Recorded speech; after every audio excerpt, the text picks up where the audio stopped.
nggak buka kitab dulu, nanti lanjut waktu 2 minggu lagi ya pengajian setelahnya. Tapi insya Allah di malam ini tetap akan disampaikan materi ya. Soal produktivitas kita sebagai seorang mukmin ya. Produktivitas kita sebagai seorang mukmin. Sebetulnya ini materi udah Ana sampaikan kemarin, itu ada kajian online, cuman pengen Ana sampaikan lagi di sini. Jadi pertama, apa sih artinya produktif itu? Kan kemarin ini Ana pernah bahas soal ini ya, soal rukun agama di rumah 2 kali. Pembahasannya beda. Yang pertama itu secara umum rukun agama. Terus yang kedua kemarin itu fokusnya ke ihsannya, itu artinya ihsan sama bagaimana fokus ke situ. Nah, insya Allah nanti malam ini juga akan bahas itu juga, tapi kita lebih fokus ke Islam dan iman. Pertama kita harus tahu dulu artinya produktif. Produktif itu apa? Artinya produktif. Produktif itu adalah kemampuan menghasilkan sesuatu dalam jumlah yang maksimal, dalam jumlah yang besar ataupun maksimal. Ya. Jadi yang dilihat itu hasil daripada sesuatunya. Ya. Semakin besar kualitas sesuatu tersebut, semakin besar manfaat daripada sesuatu yang dihasilkan tersebut, maka semakin besar pula tingkat produktivitas seseorang. Nah, gitu. Jadi produktivitas itu dilihat dari hasilnya, ya. Itu pertama. Lalu tadi Ana bilang soal produktivitas seorang mukmin. Jadi kita lihat ada perspektifnya nih. Kita harus bagi dulu. Perspektif yang pertama, sudut pandang yang pertama itu adalah perspektif seseorang yang menganggap dunia itu adalah tujuan. Ya, saya nggak bilang orang ini beriman sama hari akhir atau enggak, tapi dia menganggap dunia itu tujuan. Gitu. Kadang-kadang orang sudah beriman sama hari kiamat, sudah beriman sama hari akhir, cuman berimannya itu sekedar percaya, tapi tujuannya masih nggak berubah, gitu loh. Jadi dia menganggap dunia ini tujuan utama. Itu perspektif pertama. Yang kedua adalah orang yang menganggap dunia ini tempat singgah. Maka itu akan berbeda. Neraca produktivitasnya juga bakal berubah, bakal berbeda. Orang yang pertama, ya, contoh begini, kayak petani. Petani itu dianggap produktif ketika hasil panennya tuh banyak, ya. 2 kali lipat lebih banyak daripada yang lain, kita anggap petani ini lebih produktif, begitu. Tapi kalau sedikit yang dihasilkan, maka dia produktivitasnya juga berkurang, gitu. Walaupun kerjanya sama, walaupun pekerjaannya sama, atau pembisnis misalkan, omset yang dihasilkan dalam 1 bulan itu besar, berbeda sama satu pembisnis yang lain, kerjanya lebih keras, tapi hasilnya lebih sedikit. Maka yang lebih produktif itu yang hasilnya lebih banyak walaupun kerjanya sedikit, gitu loh. Tapi kalau dilihat dari 2 perspektif tadi, kita bagi 2 perspektif tadi, si pembisnis kalau misalkan dia menghasilkan uang yang banyak, omsetnya tinggi, tapi uangnya tidak bermanfaat untuk dia di hari kiamat, di hari akhirat, maka produktivitas dia sebagai orang mukmin itu dikit, kecil, gitu ya. Itu yang di luar ini nggak kedengeran juga kan? Ya, masuk. Ya. Enak masuk soalnya luas ini. Masuk. Kita lihat semuanya enak. Ya, masuk. Oke. Dia sambil lihat biasanya enak sini. Ya, masuk dulu, masuk semua. Masuk semua. Data. Masuk. Masuk sini lebar. Dalam aja. Dalam semua. Itu ada siapa? Di sini tuh ada Data. Masuk. Ini gede lebar tuh. Mana? Jagain masa. Itu sini. Enggak tahu ngantuk. Sini deh man, sini man. Gimana? Masuk. Tuh. Tuh. Sini nih. Si longgar ini. Longgar. Tuh, sini nih. Longgar tuh. Tuh. Masuk. Di luar ada.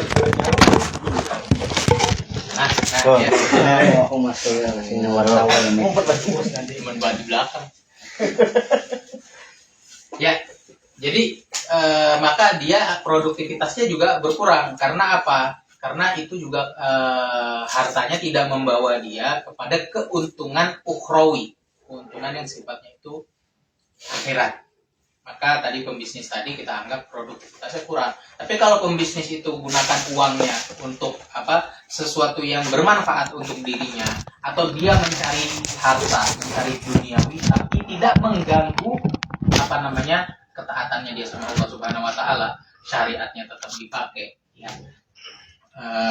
Meninggalkan yang haram, yang diperintahkan tetap dikerjakan sama dia, maka dia produktivitasnya juga bagus begitu loh. Apalagi hartanya dipakai buat apa namanya sesuatu yang khidmat kepada agama Islam, maka di situ ada nilai tersendiri gitu loh. Jadi itu pertama. Dan kita bicara soal hasil pun itu sudah disebutkan di dalam Al-Quran. Allah Subhanahu Wa Taala katakan Allazi khalaqal mauta wal hayata, dia Allah itu yang menciptakan kematian dan juga kehidupan. Khalaqal mauta wal hayata untuk apa? Liyabluwakum, untuk menguji kalian, ayyukum ahsanu amala, siapa di antara kalian yang paling baik amalnya. Bukan aktsaru amala, beda. Aktsaru amala yang paling banyak amalnya, beramal tapi riya semua, nggak ada pahalanya gitu loh, hancur juga nilai amalnya karena riya, karena pamer. Tapi orang yang beramal satu amalan tapi kualitasnya itu diperhatikan, sunnah-sunnahnya dikerjakan, habis itu apa namanya berhati-hati dalam mengambil satu keputusan, itu akan menjadi, kalau kualitasnya semakin tinggi, maka itu yang dimaksud di dalam ayat tadi itu ahsanu amalan, amalan yang paling baik gitu. Jadi perspektif pertama adalah orang yang menganggap dunia adalah tujuan, perspektif kedua adalah dunia adalah tempat singgah, orang menganggap dunia adalah tempat singgah gitu. Maka produktivitasnya, neraca produktivitasnya akan berubah. Allah Subhanahu Wa Taala katakan wal asr, demi masa, innal insana lafi khusr, sesungguhnya manusia itu dalam keadaan apa? Rugi, mengejar sesuatu yang sebetulnya nggak manfaat buat dia. Zohirnya manfaat tapi nggak manfaat ya. Manusia rugi, kecuali siapa? Illal ladzina amanu, orang yang beriman. Karena beriman, dengan imannya dia itu jadi kunci dia masuk surga. Karena kalau misalkan tanpa iman orang di dunia ya sebaik apapun dia nggak dinilai sama Allah Subhanahu Wa Taala. Illal ladzina amanu, beriman, kecuali orang yang beriman. Wa amilus solihati, dan beramal soleh. Watawasau bil haqqi watawasau bis sabri, dan juga orang saling menasehati dalam kebenaran dan juga dalam kesabaran. Ya, jadi ini kategori-kategori yang sudah dijelaskan oleh Allah Subhanahu Wa Taala, mereka yang tidak merugi. Mereka lah orang-orang produktif yang ada di dunia. Ya, waktunya sedikit, dunia itu sebentar, akhirat itu miliaran, triliunan tahun, nggak ada batasnya, kekal selamanya. Tapi waktu yang sedikit ini itu yang bakal menentukan nasib kita di akhirat tadi, yang waktunya lama tadi. Jadi kan rugi banget kalau misalkan kita nggak manfaatkan waktu yang sedikit ini. Jadi produktivitas ini perlu ditaruh mindset dasar. Mindset dasarnya apa? Mindset dasarnya itu dari rukun agama itu ada 4, ada 3. Al-Islam, pertama Islam, iman, yang kedua iman, lalu ketiga ihsan. Kemarin kita pernah bahas soal ihsan dalam. Sekarang kita bicara soal Islam, iman, dan ihsan. Islam dan iman itu sebutnya ilmu isol, ilmu yang menyampaikan kepada Allah Subhanahu Wa Taala, tujuannya kepada ihsan. ta'budallaha ka'annaka tarah. Kamu beribadah kepada Allah seakan-akan melihat Allah. Maksudnya seakan-akan kamu berta'amul sama Allah langsung. Melihat apa yang diberikan oleh Allah Subhanahu wa taala daripada nikmatnya Allah Subhanahu wa taala, berarti kita melihat sifat Allah Subhanahu wa taala Al-Mun'im, sang pemberi nikmat, gitu. Jadi ka'annaka seakan-akan berarti bukan melihat zatnya, gitu loh. Kadang-kadang orang menganggap itu ka'annaka seakan-akan melihat, berarti maksudnya melihat zatnya. Enggak gitu. Ka'annaka tarah. Kalau fa'ilam takun tarah, tapi kalau seandainya kamu nggak bisa melihat sifat-sifatnya Allah Subhanahu wa taala dari makhluk-makhluknya, kan Rasulullah perintahkan tafakkaru fi khalqillah, bertafakurlah pada ciptaan Allah. Dengan melihat ciptaan Allah, kamu melihat sifat-sifat Allah Subhanahu wa taala. Fa'ilam takun tarah, apabila kamu tidak bisa melihat itu, fa'innahu yarab, ketahuilah bahwa sesungguhnya dia melihat. Sudah takbir aja, zikir aja, takbir kamu dilihat, zikiran kamu didengar, doa kamu didengar. Begitu. Itu tujuannya al-ihsan. Jadi meningkatkan kualitas takwanya. Tapi dasarnya apa? Ilmu Islam sama iman. Ini dua dasar. Mereka dua-duanya memiliki kaitan yang erat, tidak bisa dipisah. Jadi nggak mungkin orang beriman tanpa Islam, nggak mungkin dia itu mengerjakan syariat Islam tanpa iman, gitu. Kalau misalkan ada Islam tanpa iman, yang namanya munafik, kan gitu. Beriman enggak, tapi dia sholat, tapi dia ini, itu namanya munafik. Jadi Islam dan iman itu berkaitan erat. Kita bahas satu. Pertama al-Islam. Jadi al-Islam disebut yang paling pertama adalah syahadat. Syahadat tiada Tuhan selain Allah, Nabi Muhammad utusan Allah. Maksudnya syahadat itu iktiraf. Ya, kalau dalam bahasa Arab, asyhadu itu bukan melihat. Melihat itu salah satu daripada kesaksian. Gitu loh. Asyhadu an la ilaha illallah. La ilaha illallah itu kan statement. Tiada Tuhan selain Allah. Itu kan statement. Bukan objek yang bisa dilihat, gitu loh. La ilaha illallah kok dibilang objek, kan enggak. Statement dia. La ilaha illallah. Asyhadu, aku bersaksi. Maksudnya aku aktarif. Aku mengakui, aku meyakini tiada Tuhan selain Allah Subhanahu wa taala. Tentu orang yang meyakini, kalau misalkan orang dari luar Islam, pasti kalau mau masuk Islam pasti dia harus lihat dulu konsep ketuhanannya di dalam Islam bagaimana. Maka dia akhirnya melihat, oh ini yang paling benar, maka dia bersaksi tiada Tuhan selain Allah. Wa anna Muhammad Rasulullah, dan Nabi Muhammad adalah utusan Allah Subhanahu wa taala. Konsekuensi daripada syahadat tiada Tuhan selain Allah dan Nabi Muhammad utusan Allah apa? Konsekuensinya apapun yang disampaikan oleh Nabi Muhammad SAW pasti betul. Al-Quran isinya pasti betul, gitu. Al-Quran isinya pasti betul. Itu konsekuensinya. Jadi apa yang diperintahkan oleh Allah Subhanahu Wa Taala kita ikuti, kita kerjakan. Apa yang dilarang kita tinggalkan. Apa yang dikabarkan kita percaya, kita imani. Itu konsekuensinya. Karena nanti kita bahas di iman soal kepercayaan. Tapi kita kalau orang sudah menyaksikan bahwa tiada Tuhan selain Allah dan Nabi Muhammad utusan Allah, kedua langsung arahnya ke sholat, langsung amal lahiriah, sholat, zakat, puasa, haji, amal lahiriah, amal zohir. Udah, setelah kamu beriman langsung aja take action, langsung kerja, langsung beramal, begitu loh intinya. Dan itu yang disebut sebagai syariat, turunannya daripada Islam itu syariat, ilmu halal haram, yang diperintahkan apa, yang ditinggalkan apa. Kalau rukun Islam itu dasarnya, rukun Islam sholat sampai haji, itu dasarnya.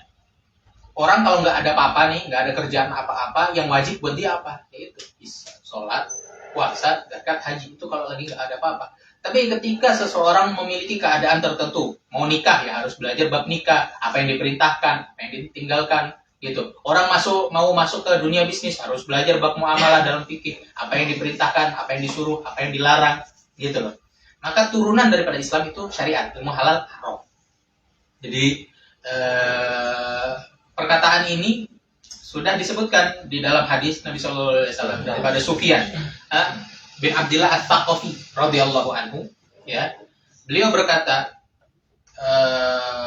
qultu ya Rasulullah, aku berkata, wahai Rasulullah, haditsni an amrin, jelaskan kepada aku, beritahu kepada aku akan sesuatu tasimu bihi, yang aku berpegang erat dengan itu. Aku pegang erat perkara itu. Qala apa? Rasulullah katakan apa? Kul Rabbi Allah. Kul, katakanlah Rabbi Allah, Tuhanku adalah Allah. Tsumastaqim, lalu istiqomah. Katakan Allah, lalu istiqomah. Istiqomah menjalankan perintah Allah, meninggalkan apa yang dilarang, mempercayai apa yang dikatakan. Kul Rabbi Allah. Kalau sudah kamu mengatakan Tuhanku adalah Allah, maka Allah adalah prioritasnya di dalam hidup. Perintahnya itu prioritas. Yang dilarang itu prioritas. Apa yang disampaikan itu prioritas. Kalau itu sudah wahyu, nggak ada udah nggak ada kalam lagi, gitu loh. Nggak ada yang perlu memvalidasi lagi. Kalau itu sudah wahyu dari Allah Subhanahu wa Ta'ala, gitu. Jadi pengakuan bahwa Tuhan kita adalah Allah Subhanahu wa Ta'ala ya tadi itu. Apa yang diperintahkan, apa yang dilarang, dan juga apa yang dikabarkan untuk kita percaya. Jadi al-Islam adalah ilmu syariat, ilmu halal haram. Fungsinya apa? Kompas kehidupan. Ya, jadi bagaimana menjadikan waktu 24 jam itu semuanya nilai ibadah secara syariat. Ya. Jadi jangan sempit menganggap ibadah itu cuman sholat, puasa, zakat, yang ritual ibadah begitu, habis itu tambahin sholat sunnah atau apa puasa sunnah. Enggak itu aja, bukan itu aja. Itu memang ada di dalam Islam, memang itu dapat pahalanya, ada pahalanya, dan itu termasuk ritual keagamaan. Tapi syariat ini adalah tuntunan hidup. Ini yang orang kadang lepas gitu loh. Ibadah itu di dalam masjid, di luar masjid, ya udah fokus sama yang lain, gitu loh. Seakan-akan yang di luar masjid itu bukan ibadah. Orang kerja bukan ibadah, padahal dia lagi mencari nafkah buat istri, buat anak, diperintahkan oleh Allah Subhanahu wa Ta'ala untuk tanggung jawab itu. Kalau menjalankannya itu dengan halal dan dengan niat memberi nafkah kepada istri, kepada anak, yang mana memberikan nafkah istri dan anak itu adalah wajib pahalanya lebih daripada sunnah, gitu loh. Maka itu juga ibadah, ada nilai ibadahnya. Ada orang yang makan minum, itu sesuatu yang mubah, masuk kamar mandi, sesuatu yang mubah. Tapi kalau diperhatikan, masuknya dengan sunnah, keluar dengan sunnah, makan minumnya dengan sunnah. Nabi SAW membaca doa sebelum dan juga sesudahnya. Ya, duduknya dengan duduk yang diajarkan Nabi SAW. Di situ ada nilai ibadah.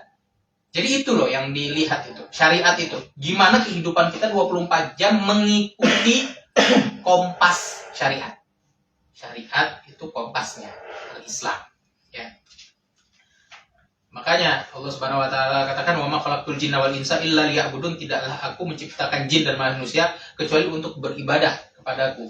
Kalau misalkan untuk beribadah kepadaku, kenapa nggak diciptain kayak malaikat aja yang kerjaannya sujud terus, gitu loh. Kalau orang menganggap ibadah artinya yang pertama, gitu. Tapi kita dikasih kehidupan ini ada kita butuh sama makan, kita butuh sama tidur, kita butuh sama macam-macam kebutuhan manusia itu. Kalau misalkan kebutuhan manusia aja banyak, berarti di situ di setiap aspek kehidupan pasti ada nilai ibadahnya. Karena Allah tidaklah menciptakan kita kecuali untuk beribadah. Itu yang pertama, pilar pertama. Pilar kedua adalah iman. Jadi kita sudah jelaskan Allah, kita beriman syahadat tiada Tuhan selain Allah dan Nabi Muhammad adalah utusan Allah. Iman yang pertama itu iman kepada Allah. Konsekuensinya apa yang disampaikan Al-Quran adalah benar. Maka iman yang kedua adalah apa? Iman kepada malaikat. Iman kepada malaikat itu mewakili semua berita gaib. Karena malaikat itu yang gaib. Jadi ada yang bilang malaikat yang dimaksud dalam Al-Quran itu adalah sifat baik. Atau yang dimaksud itu bukan makhluk, tapi yang dimaksud ini itu nggak ada, ya. Karena dalam rukun iman dikatakan iman kedua adalah kepada malaikat dan disifati orang mukmin itu nggak boleh kayak tadi ya. Dia itu beriman kepada sesuatu yang gaib. Orang bertakwa sifat pertamanya adalah beriman kepada yang gaib. Sesuatu yang gaib. Alif Lam Mim, dzalikal kitabul la raiba fihi hudal lil muttaqin. Hudan petunjuk untuk orang yang bertakwa, alladzina yu'minuna bil ghaib, yang beriman kepada hal gaib. Jadi sifat pertamanya orang beriman adalah beriman kepada hal gaib. Kalau sudah dikabarkan oleh Allah Subhanahu wa taala, sudah selesai. Itu wahyu daripada Allah Subhanahu wa taala, selesai. Saya percaya. Malaikat dikabarkan Allah ada, saya percaya. Jin dikabarkan oleh Allah, saya percaya. Selesai. Karena apa? Karena itu wahyu Allah. Yang ketiga dan yang keempat, beriman kepada kitab-kitabnya dan juga rasul-rasulnya. Kitab-kitab sebelum Nabi sudah dikabarkan di dalam Al-Quran dan Rasul-Rasulnya juga dikabarkan oleh Al-Quran. Penting kita pahami, Al-Quran adalah kitab haqa'iq, kitab kebenaran. Ya, jadi ada yang bilang fakta sejarah itu tidak boleh dilihat daripada Al-Quran. Al-Quran itu hanya kitab tuntunan yang memiliki nilai-nilai positif di dalamnya. Itu ngaco. Ya. Karena apa? Karena ini wahyu. Al-Quran adalah wahyu. Apa yang disampaikannya adalah kebenaran. Yang disampaikan oleh Al-Quran adalah kebenaran. Jadi penelitian empirik itu penelitian sesuatu yang bisa dilihat lah. Empirik itu maksudnya yang bisa dilihat oleh panca indera gitu loh. Terlihat dari mata, bisa dipegang. Kalau misalkan ada cerita tentang kekaisaran kuno, misalkan Kaisar A, kaisarnya ada, bekas peninggalannya itu ada, bekas istananya ada, koinnya ada, misalkan gitu. Oh iya, berarti dulu memang ada kaisar di sini. Terus pas dilihat manuskrip zaman itu yang paling dekat, oh tulisannya kaisar ini pernah begini. Oh iya udah. Akhirnya dia menafsirkan bahwa dulu ada kaisar, namanya siapa, kisahnya seperti ini sesuai dengan manuskrip yang ada. Tanpa sebetulnya mereka itu mereka itu tafsir sendiri sebetulnya. Kaum empirik itu tafsir sendiri itu. Itu dia tanpa meneliti apakah tulisan itu yang menulis orangnya jujur atau enggak. Nggak ada yang ini. Mereka nggak meneliti itu. Pokoknya yang paling valid adalah yang paling lama. Tulisan yang paling lama itu yang paling valid. Gitu.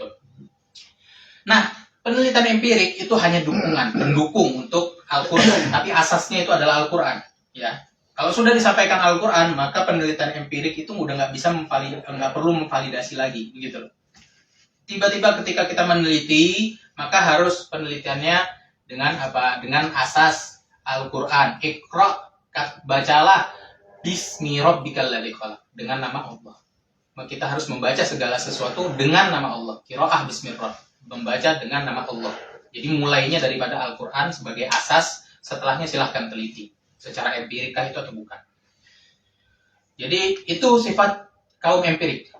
Cari data-data yang dia punya, yang paling lama, yang paling valid, habis itu ditafsirkan kesimpulan pribadi. Kalau kita perhatikan penelitian dengan cara seperti ini, menafsirkan pribadi dengan hal-hal yang sifatnya madah atau materi, itu adalah sifat iblis. Sifat iblis disebutkan di dalam Al-Quran. Tsumma qulna lil malaikah, lalu kami berkata kepada malaikat, usjudu li Adam, sujudlah kepada Adam. Siapa yang berkata? Allah berkata, sujudlah kepada Adam. Bicara sama malaikat. Fasajadu, maka malaikat semuanya sujud. Kenapa sujud? Perintahnya siapa? Allah Subhanahu wa taala, wahyu. Maksudnya keagungan perkataan Allah Subhanahu wa taala tidak bisa diganggu gugat. Karena yang ngomong Allah. Maka mereka sujud. Illa iblis, kecuali iblis. Lam yakum minas sajidin, tidak termasuk daripada yang sujud. Maka kita lihat ini. Qala ma mana'aka alla tasjud. Iblis, kenapa, apa yang menyebabkan kamu tidak sujud? Id amartuk, ketika aku yang memerintahkan. Allah yang memerintahkan. Kenapa kamu nggak sujud? Lihat alasan iblis. Qala ana khairum minhu, tafsirannya iblis. Aku lebih baik dari dia, kesimpulannya dia. Ana khairum minhu. Oh, kenapa? Khalaqtani min nar, kamu menciptakan aku dari api, wa khalaqtahu min tin. Dan engkau menciptakan dia daripada tanah. Yang dilihat materinya. Loh, kamu nggak lihat siapa yang perintah. Tapi yang dilihat materi. Lalu membuat kesimpulan, aku lebih baik daripada dia. Buat apa aku sujud ke dia? Gitu. Nah, itu adalah manhaj iblis. Begitu. Jadi apa-apa harus empirik yang nomor satu. Itu manhaj iblis. Jadi manhaj orang mukmin mereka beriman kepada yang gaib, sedangkan iblis hanya melihat sesuatu materi yang di depannya, lalu dengan itu dia menyimpulkan sendiri. Itu manhaj iblis. Ya. Lalu yang kelima, hari akhir. Beriman kepada hari akhir. Dan itu konsekuensinya ya tadi itu, yang paling pertama kita bahas soal produktivitas di awal. Nilai hidup itu maksudnya prinsip di dalam hidup, prinsip dasar yang ada kita dalam hidup. Terus yang kedua, tujuan hidup kita apa gitu. Kita hidup di sini bebas kan, mau orang mau jadi tentara, mau jadi mau jadi dokter atau apapun itu terserah. Tujuannya apa terserah. Ya. Lalu yang terakhir sama neraca produktivitas. Tingkatan produktivitas. Itu perspektifnya tadi itu. Ada dunia tujuan dengan dunia tempat singgah. Kalau orang yang beriman kepada hari akhir dan betul beriman kepada hari akhir, pasti beda nilai hidupnya, tujuan hidupnya, sama neraca produktivitasnya dengan orang yang tidak beriman kepada hari akhir. Maka perbuatannya dia di dunia pun juga akan berbeda. Contoh, ada orang yang beriman kepada tidak beriman kepada hari akhir, maka nilai hidupnya dia, tingkatan kesuksesannya dia, neraca kesuksesannya, kalau saya semakin bahagia, berarti saya semakin sukses gitu loh. Kebahagiaan lah yang paling penting di dunia ini, karena hidup cuman sekali. Ada orang lain enggak, yang penting itu kaya, semakin banyak uang saya, semakin sukses saya, gitu. Ada yang bilang apa? Ada yang bilang, oh semakin bebas saya, lo kan hidup sekali ya bebas aja gitu loh. Semakin bebas saya maka saya semakin sukses gitu loh. Atau ada lagi yang mengejar ketenaran, semakin terkenal ya semakin sukses gitu. Ya tapi kalau misalkan orang yang memiliki mindset bahwa dunia ini adalah tempat singgah, pasti neraca kesuksesannya itu bakal berbeda, nilai hidupnya bakal berbeda. Dia menganggap saya kalau memiliki amalan, setelah saya mati amalannya masih berjalan, gitu loh. Pahalanya masih berjalan terus, manfaatnya terus. Ini yang buat saya kaya nanti di akhirat. Gitu. Jadi kesuksesannya itu bukan di dunia saja, gitu loh. Mereka yang menganggap dunia hidup sekali, ya hidup sekali, nikmati. Yang kedua, hidup sekali, manfaatkan. Itu bedanya. Ya. Jadi itu konsekuensinya ke arah nilai hidup, tujuan hidup, dan juga neraca produktivitas.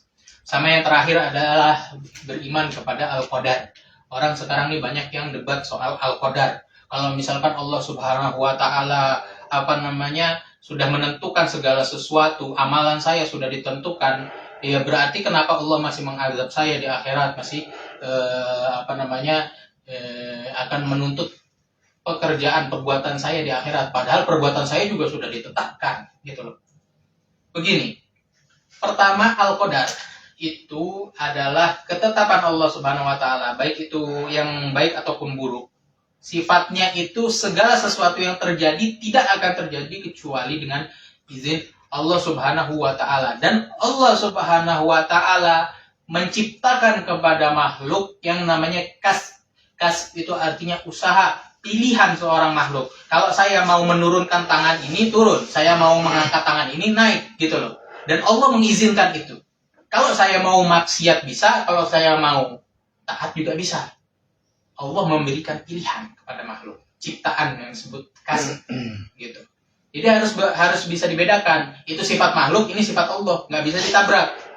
Kehendak makhluk apa kehendak Allah? Nggak bisa ditabrak. Kehendak Allah itu sifatnya itu bisa terjadi atau tidak terjadi.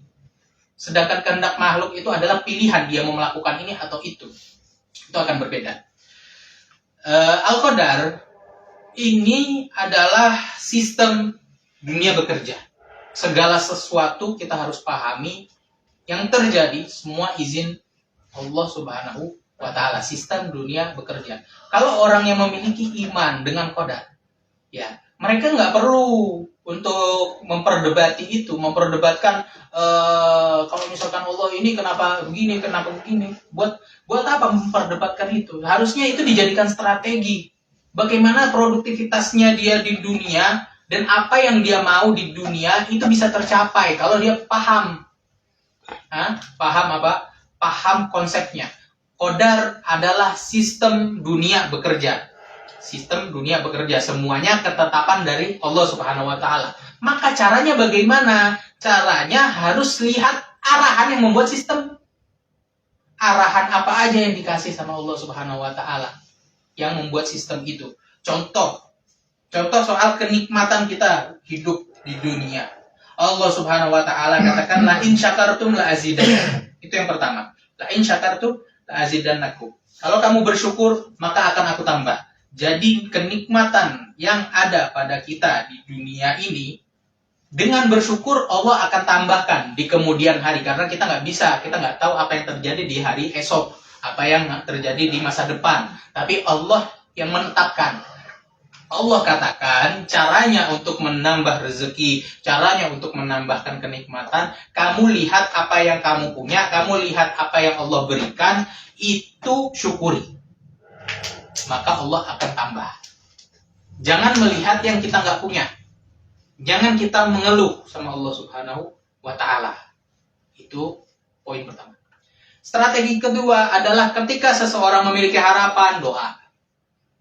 Berdoa. Allah Subhanahu wa taala katakan, "Wa qala rabbukum ud'uni astajib lakum." Dan Allah Subhanahu wa taala katakan, dan Tuhan kalian berkata, "Ud'uni, doalah kepadaku, mintalah kepadaku, astajib lakum, maka aku akan menjawab kepada kalian." Allah yang tahu, Allah yang memiliki sistem, Allah yang tahu apakah itu baik atau tidak. Seandainya itu baik akan diberikan kepada kita di dunia, kalau itu tidak baik akan ditangguhkan, diberikan nanti di akhirat. Begitu. Jadi Allah sudah tahu, Allah paham tentang kehidupan kita. Jadi serahkan. Jadi harapan itu ya doa saja, nggak ada ruginya kok doa. Itu yang kedua. Yang ketiga, terus gimana? Kan segala sesuatu sudah ditentukan oleh Allah Subhanahu wa taala, termasuk amal kita. Kita ini beramal, tidak mungkin amalan kita itu menjadi kuat, kita bisa beramal banyak kalau sudah ditentukan amal kita itu sedikit. Soal amalan, kita perhatikan apa perintahnya. Perintahnya ada yang namanya pertama ada yang namanya taufik. Taufik itu kekuatan beramal. Sebutnya taufik. Taufik itu kekuatan beramal, ya. Jadi di dalam hadis an Mu'adz bin Jabal radhiyallahu anhu, dari Mu'adz bin Jabal radhiyallahu anhu, anna Rasulullah sallallahu alaihi wasallam, bahwa Rasulullah sallallahu alaihi wasallam akhadha biyadihi, memegang tangannya. Ini perhatikan. Akhadha biyadihi. Wa qala ya Mu'adz, wahai Mu'adz, wallahi inni la uhibbuk. Wallahi inni la uhibbuk. Demi Allah, aku mencintaimu. Sungguh aku mencintaimu. Kata Nabi Shallallahu Alaihi Wasallam. Sayyidina Mu'adz termasuk orang yang dicintai Nabi Shallallahu Alaihi Wasallam, dan hadisnya turun sampai sekarang. Wallahi inni la uhibbuk. Demi Allah, aku cinta kepadamu. Lihat apa arahan Nabi Shallallahu Alaihi Wasallam. Faqala usika ya Mu'adz. Maka Rasulullah Sallallahu Alaihi Wasallam katakan, aku memberi wasiat kepadamu, ya Mu'adz, wahai Mu'adz, la tada'anna fi duburi kulli sholat, jangan kamu tinggalkan setiap selesai sholat, taqulu, kamu mengucapkan Allahumma a'inni ala dzikrika wa syukrika wa husni ibadatik. Doa ini adalah doa minta taufik. Lihat artinya, pahami artinya. Jadi besok-besok kalau doa kita paham maksudnya apa gitu. Jadi betul kita mengucapkan itu kepada Allah Subhanahu wa taala.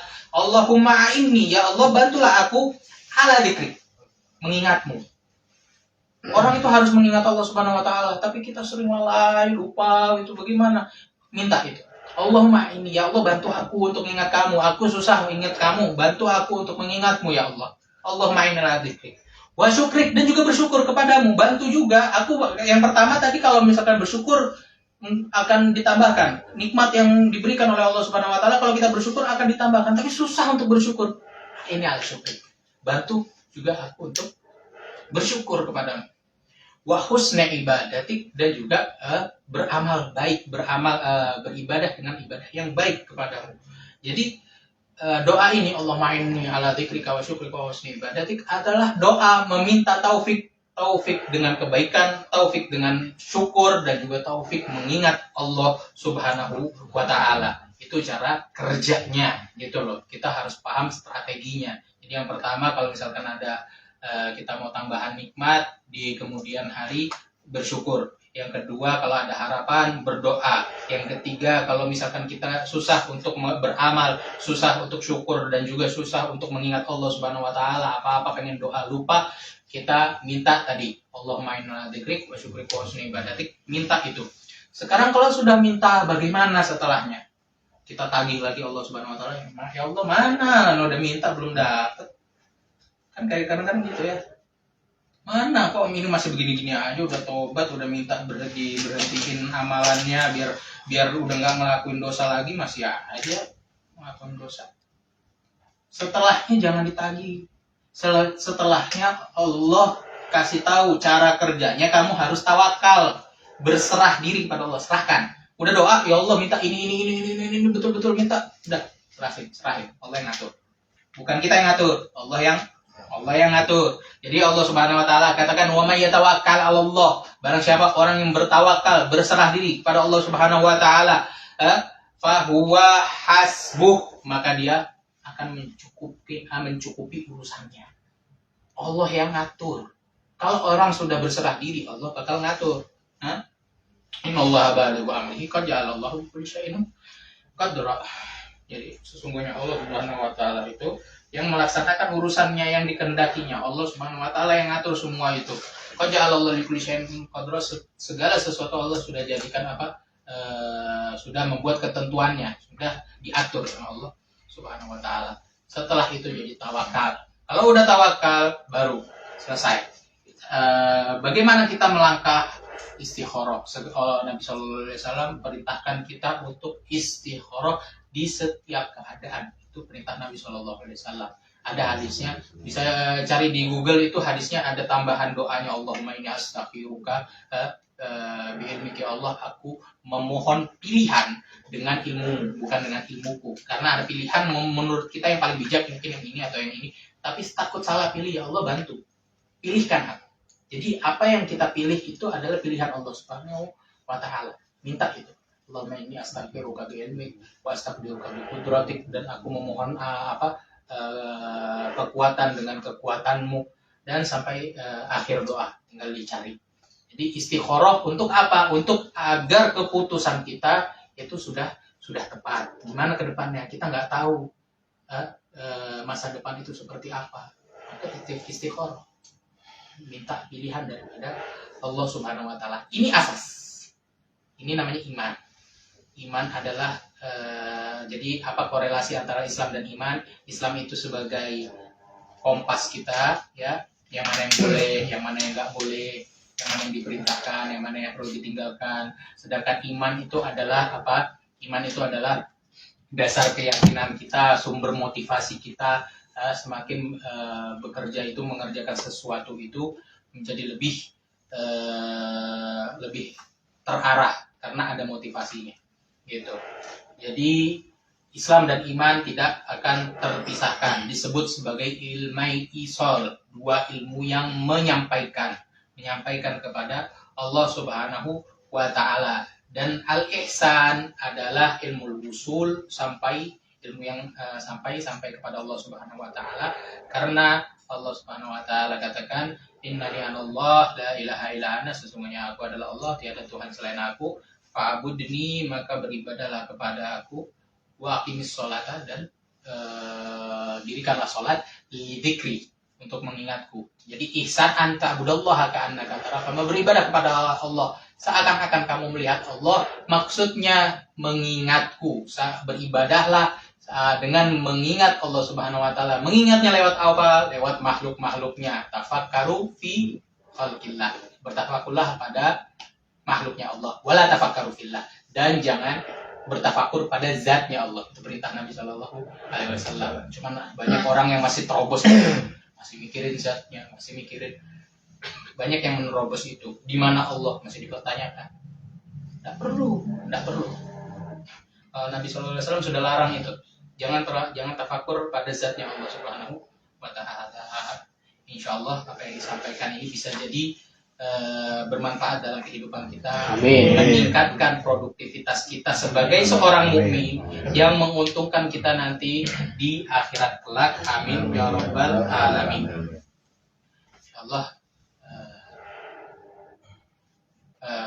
sudah sampai sini aja. Apa ini Al-Fatihah doa tutup. Astagfirullahaladzim, astagfirullahaladzim, bismillahirrahmanirrahim. Alhamdulillahirabbil alamin, wassalatu wassalamu ala sayyidina Muhammad. Allahumma shalli ala Muhammad wa ala ali Muhammad.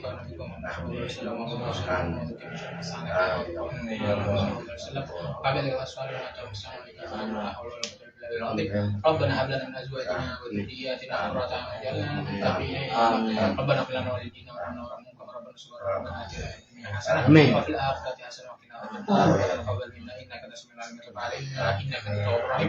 Sallallahu alaihi wasallam. Subhana rabbika rabbil izzati amma yasifun. Salamun alal mursalin. Alhamdulillahi rabbil alamin.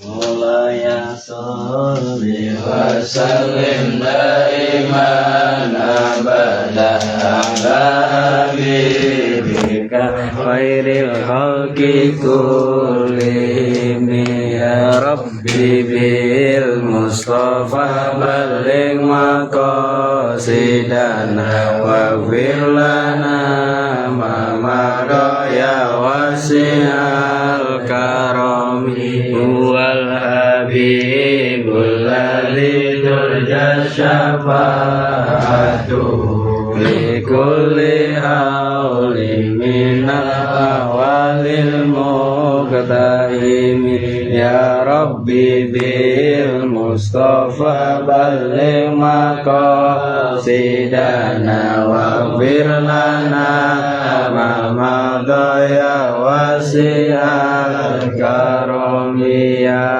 arhamar rahimin ya arhamar rahimin ya arhamar rahimin farijalal muslimin ya arhamar rahimin ya arhamar rahimin ya arhamar rahimin farijalal muslimin ya arhamar rahimin ya arhamar rahimin ya arhamar rahimin farijalal muslimin